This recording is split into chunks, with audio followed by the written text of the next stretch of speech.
Hi, welcome to yet another episode of India Ratings and Research Expert Lounge podcast. Today, we will be discussing on capacity share of top 5 cement players to rise as sector consolidation continues.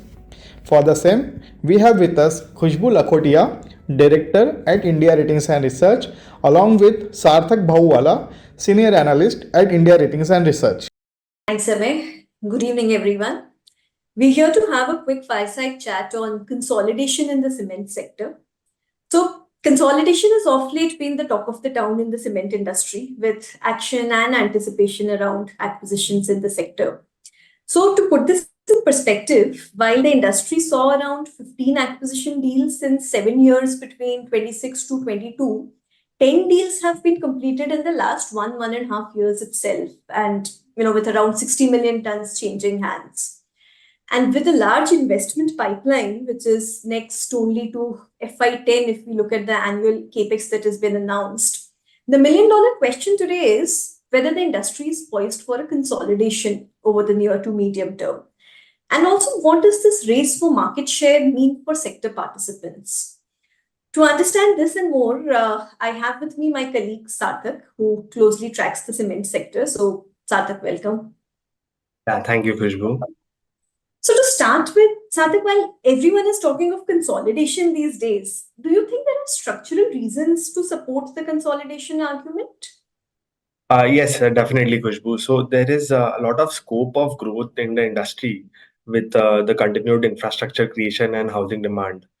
Given this demand potential and a major focus by the leading players on improving their market share, significant investments have been planned over the next 5 years in the industry, with these leading players aiming to increase their capacity shares by 50 to 200 odd percent over FY 2023 to FY 30. We at India Ratings believe that this proportion of expansion, as announced by these major players, may not be possibly completely organically, as if everything announced were to come organically, the capacity utilization of the industry as a whole would fall.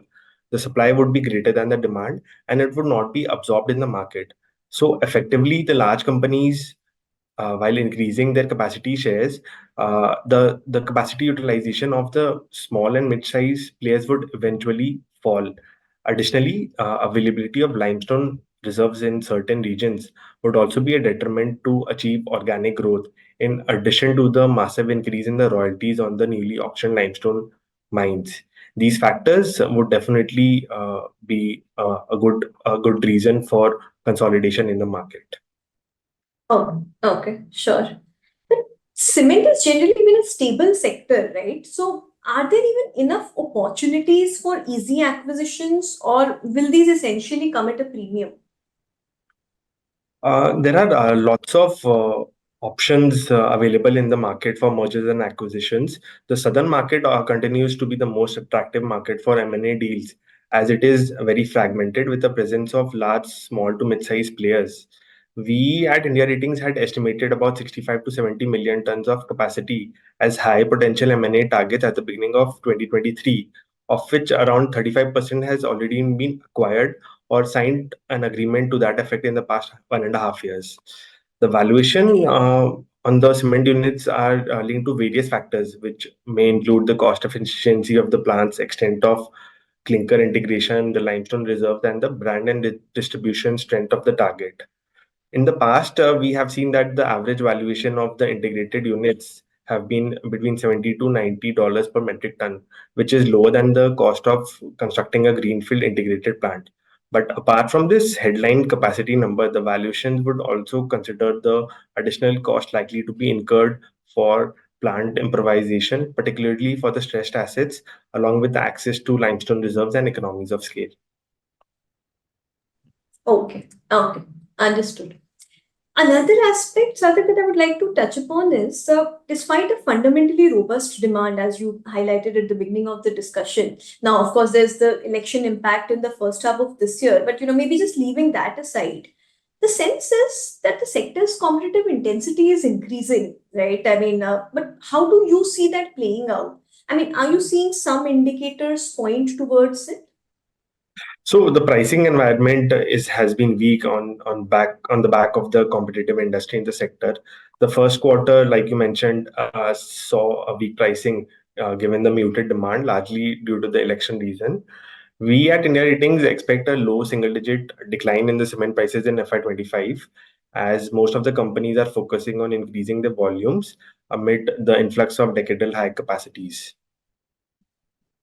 Okay, sure. And Sarthak, finally, with all this, one key question today and looking beyond FY25, do you think the industry could potentially look very different 5 years down the line, in the sense both in terms of the market structure as well as dynamics of the cement sector? I mean, is there a possibility that 5 years down the line, the industry could be very different from the dynamics that today? Yeah, that is very much possible. So if you look at the volume CAGR growth of the top five players in the past, so it was roughly 8% from FY16 to FY24, which is higher than the industry CAGR of 5%. The higher volume growth among these leading players was achieved while maintaining a healthy balance sheet. We expect that the cement sector would witness further consolidation in the near to medium term, with the ambition and ability of the leading players to continue the growth momentum. The capacity share of the top five players is expected to cross 55% in FY25 and 65% in FY26 from 53 odd percent in FY20 on the basis of the announced capex plan, with an increasing gap between the top and small players given the wider presence and the better cost efficiencies for these large players already in place. Okay. So, I mean, to sum it up, what you're essentially saying is consolidation is likely to happen, given that the large capex plans of the leading players may not completely come through organically. And with a higher than average growth and profitability, these players essentially have the balance sheet headroom to be able to undertake large organic as well as inorganic expansions. And therefore, we should expect more action in the near term, and maybe the sector's competitive intensity also in a way is kind of increasing. Okay, great Sarthak, thanks a lot for these inputs. Thank you. Thank you so much. Thanks. You just heard Khushbu and Sarthak. For more details on the report, please visit to www.indiaratings.co.in under the Research and Publication tab. The report was released on the 3rd July 2024. Thank you.